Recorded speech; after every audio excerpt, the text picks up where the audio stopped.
Turagwaye kaze hano muri Siriyaje. Turagwaye kaze mu bino biganiro. Turagwaye kaze wowe uri kuradukurikirana. Tugusabe uri kuradukurikirana kugira ngo ushobore kugira share kugira ibiganiro bikorera hano muri Siriyaje bishobore gushika kuri benshi. Eka ryabyo mu Imana, eka zabimanura ukaruka. Turagusaba ugire share kuri Facebook yawe, kuri YouTube yawe kugira ngo bishobore gushika kuri benshi. Uri kurarabira kuri YouTube urashobora kugira share kuri Facebook kugira ngo ubutumwa bwiza bushobore gushika kuri benshi. Eka n'impanuro dushobore gushika kugwaruka rwinshi. Turagwaye ikaze nk'uko muri musanzwe mumenyereye. Turi kumwe n'umukozi w'Imana Mama Keve, abenshi muramuzi. Turi kumwe n'umukozi w'Imana Mama Keve kw'izina ryiwe yitwa Francine, abenshi muramuzi kandi musanzwe mumenyereye. Eka rero tutaratangura tubanze tumuhe ashobore gutanguza n'isengesho kugira ngo porogaramu yacu tugerageze Imana kandi ize kugenda neza. Turaguhaye ikaze Mama Keve, turaguhaye ikaze mu isengesho kugira dushobore gutangura ibiganiro byacu. Mbere na mbere turabukije nawe amakuru yawe Uko ni meza kabisa.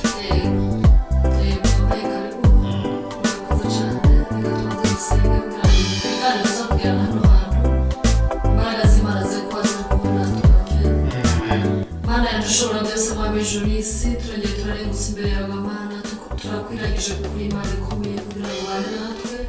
Ibiganiro tugiye kuganira Mana zo kuri hagati yacu Mwami Yesu, dushe ku burinzi bukomeye, imbaraga zawe Mana zituboneke ko Mwami Yesu, imitima iza kumva izi nganiro n'ijambo ry'Imana ize kubigira akamaro izajya wongera. Amen. Amen.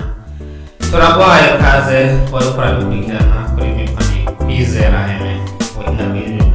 Makamera turafite ubwita Jire. Turagwaye kaze rero ushobore kugira share kugira ngo ubutuma cyangwa impanuro ziko zabera hano muri Siriyaje kuri Kwizera Amen TV zishobore gushika kuri benshi. Mama Keve turabizi wadutekeye ijambo ry'Imana, ariko murigora kugira ngo banze ndakugore n'akabazo gatoya. Ubushize nagiye ikiganiro n'imisore. Iyo misore yari umusore umwe, habaho umupapa umwe yubatse afite n'abana babiri. Nashoboye kuganira nabo ndababaza ati mbe mwa misore mwe kubera iki aho muherereye cyangwa aho abantu benshi baherereye muri kino gihe ushobora gusanga bagenda gucagura inkumi kure cyangwa bagacagura imisore kure, kandi aho bari cyangwa aho baherereye hari inkumi nyinshi ndetse n'imisore myinshi. Umusore umwe arambwira ati jewe nacaguye kure bivanye n'uko abo twegeranye bafite ingeso imbi, kandi izo ngeso imbi abo basigaranye bakaba babana hafi, noneho bashobora ati kubandanya babandanya za ngeso mbi zabo bakiyibutsa kakeya. Ati mbere eka nubwo nagirana intuzeya ikibazo n'umugore wanje nubura uwo nza guhanuza, eka mbere wasanga ngiye guhanuza muri ba bandi bari basanzwe bagirana ingeso mbi. Mama Keve habaye utubazo twinshi bivanye n'uko nta nkumi twari kumwe yari gushobora kwishura icyo kibazo, impamvu inkumi nazo zigenda gucagura ahantu kure. Noneho uwundi musore atari bwarongore cyangwa atari bwashake aravuga ati jewe ncagura kure, nzocagura kure bivanye n'uko si kuvuga ngo ati nzoba ndondera ufite ingeso nziza, oya, ahubwo nzoba ndondera uwo ufite ingeso mbi ariko ntazi, kandi n'uwo bagira ingeso mbi abatari hafi kugira ngo nzobeho muri freedom. Maybe nimba afite ingeso mbi azohinduka, kandi maybe nimba azobatanguye ubuzima bushasha nzomenya ko atanga ubuzima bushasha bw'urugo, hanyuma amenye uko abyitwaramo mu gihe yubatse. Mama Keve ngoma ndababaze akabazo gato, murabona muradukuriye kandi twizeye impanuro nyinshi kuva kuri mwebwe.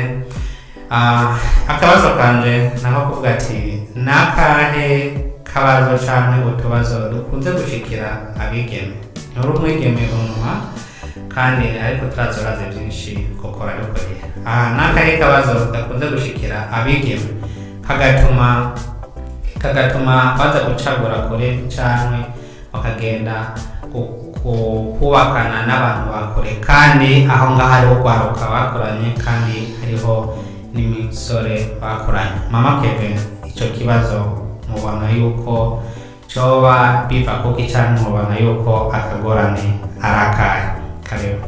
Murakoze kuri icyo kibazo mutubajije. Ku bintu byo gucagura umugeni uzubakana cyangwa umugabo uzubakana ni ibintu bisaba ubuhinga bukomeye. Iyo muba mwegeranye muri community cyangwa muri abanibo biragoye cyane kuko muba mumeze nk'abantu bavukana. Muba mumeze umukobwa ari nka mushika wawe, umuhungu ari nka musaza wawe, ababyeyi baba bakundana baba ari abafrendi. Icyo gihe musa nk'abantu bamenyeranye mudashobora no kugirana icyizere kugira ngo mupange ibintu byo kubakana. Ndibaza ku ruhande rwanje ko aricyo gituma abige baje muri Afurika gushaka abantu bashobora kubakana cyangwa abasore bagenda gushaka kubakana hanze ya Amerika, hanze ya Canada, ya Australia. Ndibaza ko ari icyo. Murakoze cyane. Biraboneka yuko iyo umuntu abanye n'umuntu hafi amufata nka mushikiwe eka undi akamufata nka musaza we. Niyo mpamvu usanga abantu bagenda kure cyangwa ugasanga abandi bagenda kubakana n'abantu bakora imbere batamenyeranye. None se abantu bafite ibyumba bitandukanye kandi nk'uko abantu batandukanye bafite impamvu zibituma bajya kure nyinshi kandi zitandukanye. Urakoze kunyisha duhaye. None se ndababarira kandi kabazo ni yahe mpanuro washobora guha urwaruka eka muri rusange haba abasore eka haba inkumi kugira ngo ingeso zabo cyangwa kugira ngo imiberanire yabo ibandanye kuba myiza gusumba, kugira ngo imvo zituma abantu bagenda kure cyangwa imvo zituma abantu bagenda kubakana n'abantu bakure batamenyeranye zishobore guhinduka. Ni akahe kajambo bashobora guhanura inkumi cyangwa n'imisore? Icyo navuga ku ruhande rwanje, mu babanye turaba dufise abakobwa, turaba dufise abasore. Birashoboka ko ndumva impanuro zo kuza mu nyuma. Urashobora kubona umukobwa ari karibu yawe ukifuza ko mukubakana, ariko ugasanga wa mukobwa nawe afise undi bari gupanga hanze muri Amerika, Canada, Australia cyangwa he. Bigaca bituma badashobora kumvikana ko bashobora kubakana, cyangwa umusore nawe yarose undi ahandi kure, we yashimyeyo ntashobora gushima karibu yiwe. Nabyo birashobora gutuma abantu batubakana. Ntabwo bivuga ko ari ingeso abakobwa baba bafite cyangwa abahungu baba bafise. Ntabwo abakobwa abantu bose bagira ingeso mbi cyangwa abasore bagira ingeso mbi. Oya, biterwa n'ikintu wiyumviriye wowe mu mutima wawe, ukuntu umugeni ushaka, umugabo ushaka, aho ushaka ko ava. Niba ushaka uva muri Australia, niba ushaka uva muri Canada, niba ushaka uva Afrika, niba ushaka uva muri Europe. Biterwa n'ikintu watekereje mu mutima wawe cyangwa ibintu upanga muri future yawe, mbega roster ya future yawe. No kubaka urapanga bigendera kuri roster yawe. Ntabwo ushobora kuvuga ko ari ingeso mbi ku bakobwa muba barashaka abahungu. Abantu bose ntabwo bafise ingeso mbi. Hariho n'abazigira ugasanga barahindutse kandi bakubaka urugo ugasanga urugo ni rwiza. Ku cyo notanga ku mpanuro ku basore n'inkumi, ubundi imico y'umuntu cyangwa karagiteri z'umuntu, iyo ubona zitarimo ziragenda neza, hari ikindi kintu gishobora kuzihindura. Umuntu arashobora gusenga Imana igahindura pasite yiwe ikamuha fica nziza. Nicyo kintu ushobora guhanura abasore inkumi. Ushaka umugeni mwiza urasenga Imana ikaguha umugeni mwiza. Ushaka umugabo mwiza urasenga Imana ikaguha umugabo mwiza, kuko Imana niyo itoranyiriza umuntu bazubakana. Ntabwo ushobora kumwitoranyiriza ngo bishoboke. Iba ari plani y'Imana, niyo iba yarabipanze guhera ukivuka kugeza iyo saha niyo ipanga roster yawe na plan z'ubuzima bwawe. Icyo sinshobora gutanga, sinshobora kuja kuri plan z'Imana. Urashobora kubona umugabo hafi, urashobora kubona umugore hafi cyangwa ukamuronka kure iyo plan y'Imana ngo ari plan y'inkubi cyangwa imisore. Murakoze cyane. Aravuze yuko inkumi nyinshi ushobora gusanga abayeho ariko afite uwo baganiriye cyangwa afite uwo bapanganye, ariko igihe cy'isaha kikaba kitarashika kugira ngo ashobore kubyerekana. Murumva rero yuko yashoboye no kuvuga yuko iyo umuntu afite ingeso mbi cyangwa umuntu afite akantu katagana neza, hari akantu bashobora kubihindura, icyo nacyo akaba ari amasengesho. Murumva yuko afite impanuro nziza. Wewe ukabuzi Mama Keve, wewe ukabuzi Francine, urashobora kumuyegereza haba mu mpanuro eka haba no mu masengesho. Murumva yuko ari umubyeyi mwiza ahanura. Eka rero ubwo tuzogerageza kurondera aka n'inkumi kugira ngo dutoshobore kuganira nabo bashobore kutubwira ivyumviro byabo, bashobore kudushikiriza ivyumviro byabo. Eka nabo nyene barafite impanuro badoshobora guhanura urwaruka, eka mbese bahanure n'abakobwa bagenzi babo, eka kandi bahanure n'imisore basaza babo canke abagenzi babo. Eka rero Mama Keve, tutatinze dushobore kuguha umwanya kugira ngo icyo wadutekereye kuno munsi kibandanye gushika, kugira ngo abariko baradukurikirana bashobore kunezererwa hamwe.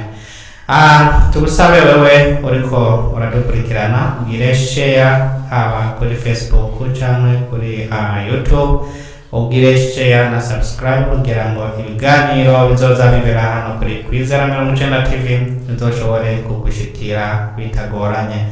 Eka tubibutsa kandi turakunze no kugira n'ibiganiro by'abana, eka n'abana barashobora kuzoza bahakura ivyigwa bitandukanye. Ubwo rero turaguhaye ikaze hano mu biganiro muri studio yacu Kwizera 90 TV.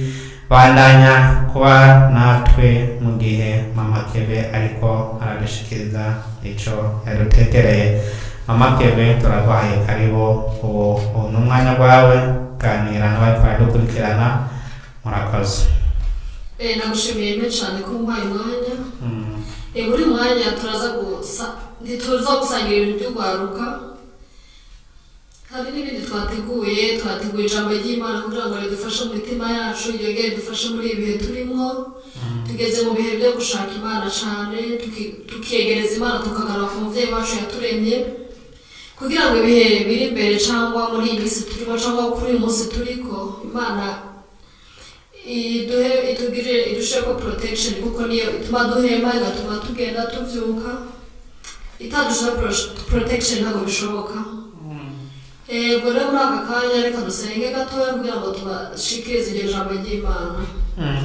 Reka dusenge. Imana yadushobora byose, Umwami w'ijuru n'isi, turongeye kurenguka imbere yawe Mana, kuko uri Imana ikomeye, Imana y'Isaka, Imana ya Yakobo, Imana ya Ibrahimu, nuhabwa icyubahiro aho byagiye ku ntebe y'icyubahiro mu ijuru bwa Mwami Yesu. Twateguye ijambo kugira ngo rigirire akamaro bene data mu mitima bisi yose, ababanyi, inshuti n'abagenzi, natwe ubwacu ritugirire akamaro, kugira ngo ribe inkoni cyangwa inkota yo gufightinga muri future yacu ibihe biriko biraza cyangwa kuri uyu munsi, kugira ngo tugire imitima yacu ibigirire akamaro, kugira ngo ribe nk'amazi yorosha imitima yacu, kugira ngo baza kuryumva bagire umumaro natwe ubwacu turi hano hantu. Ibyo byose tugusabye mu izina ryawe ryera. Amen. Amen. Ijambo ry'Imana twateguye riri muri Matayo 5 kuri 1 kugeza ku 8. Umutwe w'ijambo uravuga Yesu yerekana abahirwa baribo. Abonye iryo shengero adoga umusozi, amaze kwicara abigishwa biwe baramwegera, yanzika kuvuga, arabigisha ati hahirwa abona mu mitima yabo, kuko ubwami bwo mu ijuru ari ubwabo. Hahirwa abatunduye kuko aribo bazokwirurwa. Hahirwa abatekereza kuko aribo bazoragwa isi. Hahirwa abafise inzara n'inyota byo kugororoka kuko aribo bazohazwa. Hahirwa abagira imbabazi kuko aribo bazozigirirwa. Hahirwa abafite imitima itanduye kuko aribo bazobona Imana. Amen. Amen. Murumva umuhigo ari we. Iri jambo rirebana n'umuntu wese atuye ku isi, n'umuntu wese, umusore, umukobwa, inkumi n'umusore, abatama n'abatamakaza abana, kuko bose Imana irabakeneye kugira ngo tuzobonekane mu bwami bwayo, twese tuzobonere mu ijuru. Ntabwo Imana yaturemeye kugira ngo twese tube abo kurimbuka cyangwa tube abagabitanya, ahubwo Imana yaturemeye kugira ngo tuzoragwe ubwami bwo mu ijuru, tuzicarane nayo.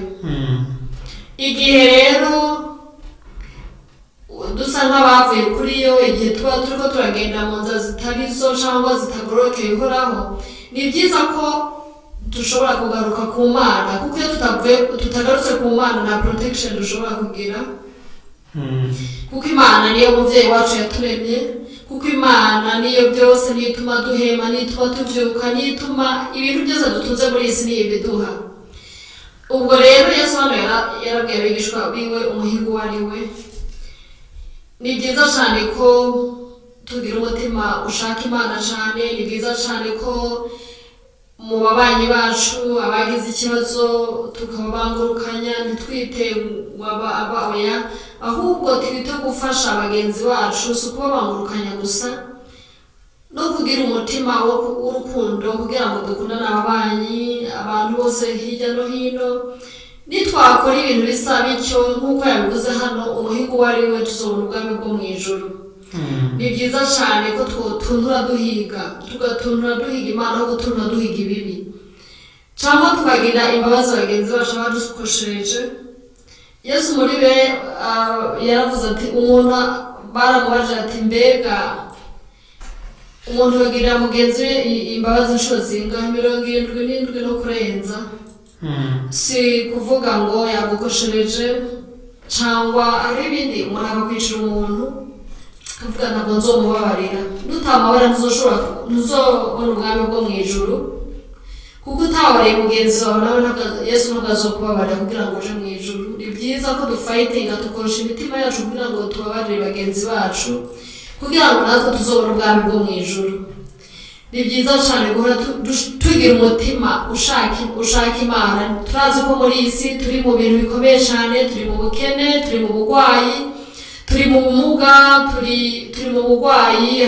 Hari igihe usanga umuntu ubugwayi bwamuteye kumugara, bakagendera muri wheelchair cyangwa akaba ari muhiri wiwe afite ubumuga. Byose bituma umutima w'umuntu ugenda ahantu kure cyane ku buryo yibagirwa n'Imana rimwe na rimwe.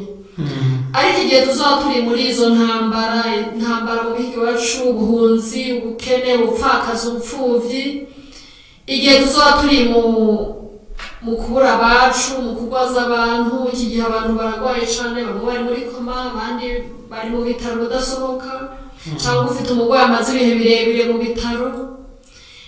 Ibyo byose biratuma umuntu ashobora kuva ku umutima udendegukirwa, ufite ibintu biri ugwaje cyangwa ufite ibindi bintu. Ariko ni byiza cyane ko umutima wacu twokwiyegereza Imana igihe tuba turi muri ibyo, niho dushobora kubona imbaraga. Imana ikaduha imbaraga zo gufayitinga kugira twegereze mu minsi iri imbere, tubashe kugera imbere, kuko tutayegereye ntabwo dushobora kugera imbere n'imbaraga zacu, kubera yuko imbaraga zacu ni nkeya cyane. Bisaba tube dufite imbaraga zo mu Imana iduha imbaraga kugira ngo turwane n'ibitugwanya, kugira ngo dushobore gusimba imbaraga nkeya zo mu mutima.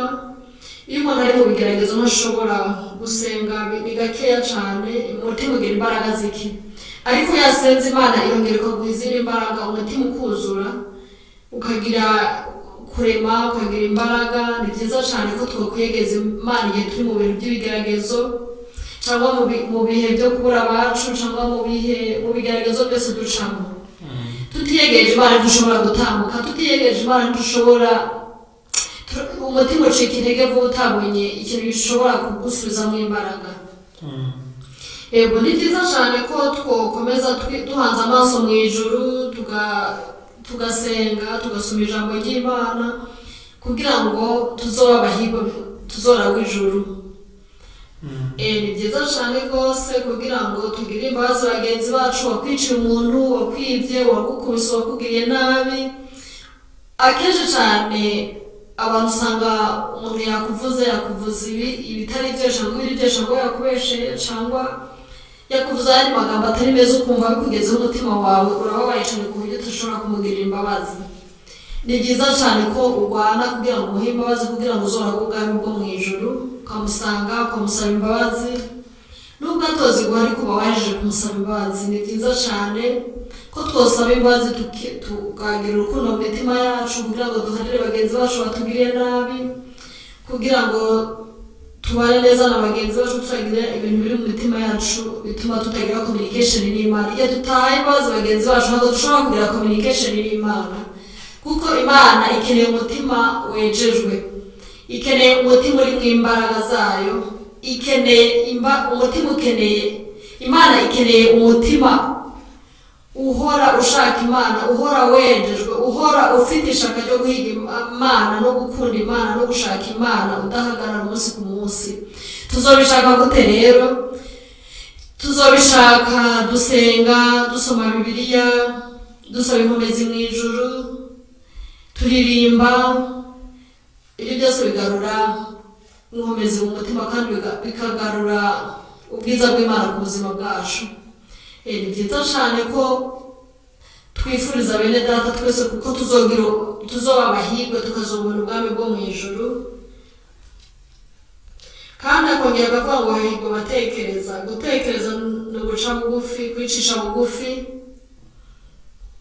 kutaba umuntu asahagurika cyangwa kaduka akavuga amagambo menshi cyangwa gushwana, gukubitana. Gutekereza no guca bugufi, ukabana neza na bagenzi bawe, ukama uri umuntu abantu bose bavuga ati uyu muntu aritonda, uyu muntu aciye bugufinya. Kugira umutima uciye bugufinya niwo uzobona Imana. Akongera kandi ko ngo hahirwa abatunduye kuko aribo bazokwirurwa. Hahirwa abatekereza kuko aribo bazobona Imana. Hahirwa abafite inzara n'inyota ibyo kugoroka kuko aribo bazohazwa. Urumva abantu bafise inzara n'inyota yo kugoroka no kwama wanka icyaha gatoya na kanini, wihana usaba imbabazi Imana ku kaha gato wakoze, niwo mutima wo kugororoka. Ndumva ijambo ry'Imana rinateguye ari iryo. Tuzosubira tubonane mu wundi munsi. Murakoze cyane ababashe kuryumva bibagire umumaro. Amen. Amen. Turashimira umukozi w'Imana yariko arabashikiriza ijambo ry'Imana.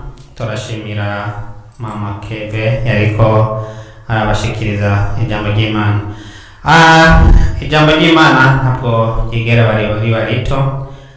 Yakubwiye ati mu kubana n'abantu harakenewe kugira urukundo, hakenerwa kugira n'imbabazi, kuko nitagira urukundo ntabwo ushobora kugira imbabazi. Imbabazi zijana n'urukundo. Umuntu umukunda uragirane umuha imbabazi, kandi umuntu kugira mwiyumvikane nuko wama ufise urukundo. Ubwo rero wewe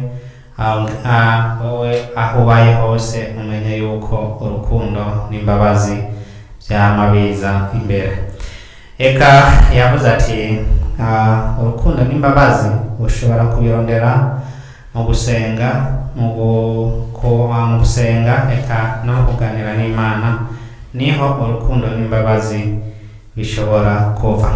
Eka yavuze kandi nubwo uhuye n'ikibazo usanga maybe ntabwo bimeze neza, ntabwo biriko biragenda mu ntuze mu mutwe iwawe, hari ibintu byinshi ushobora kwikanga ukavuga ati reka ndirimbe, ukaririmbira, ugasoma Bibiliya. Eka ni ibintu byinshi umuntu ashobora gukora kugira ngo ishabo rihere cyangwa kugira imbabazi n'urukundo bibe hafi. turashimira mama Keve ku ijambo ry'Imana ashoboye gushikiriza.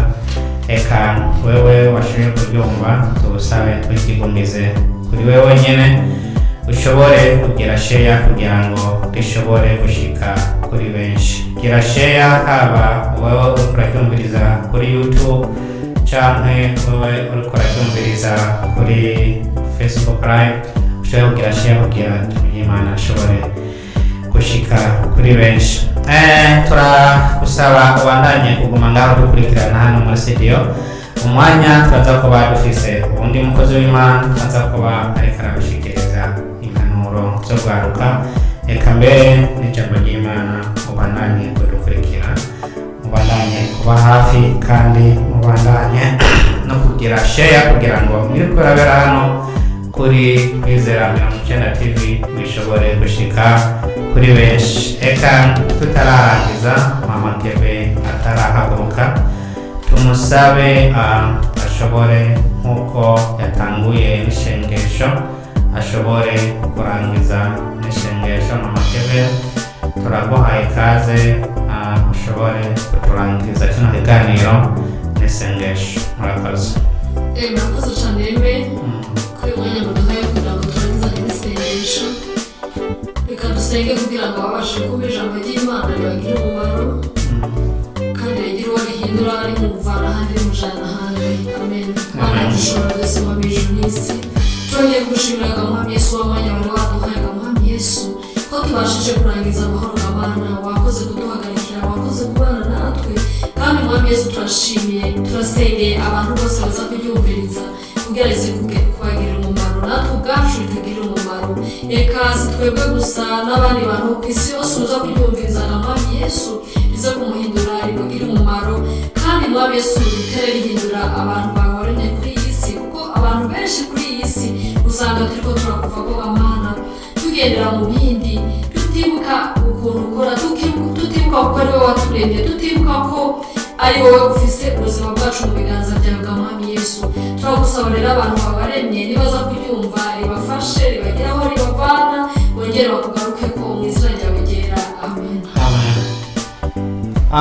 Turashimira nubwo mwakumara dukurikira, turashimira kandi mubyo mwashoboye gukera share kugira ibiri kurabera hano kuri studio yacu bane mushaka kuri benshi. Bandanya kubana natwe, bandanya kuba hafi, bandanya dukurikirana mu mwanya mutoyi cyane. Turaza kuba dufite undi mukozi w'Imana aza kuba hano kushikiriza impanuro zo gwaruka eka n'impanuro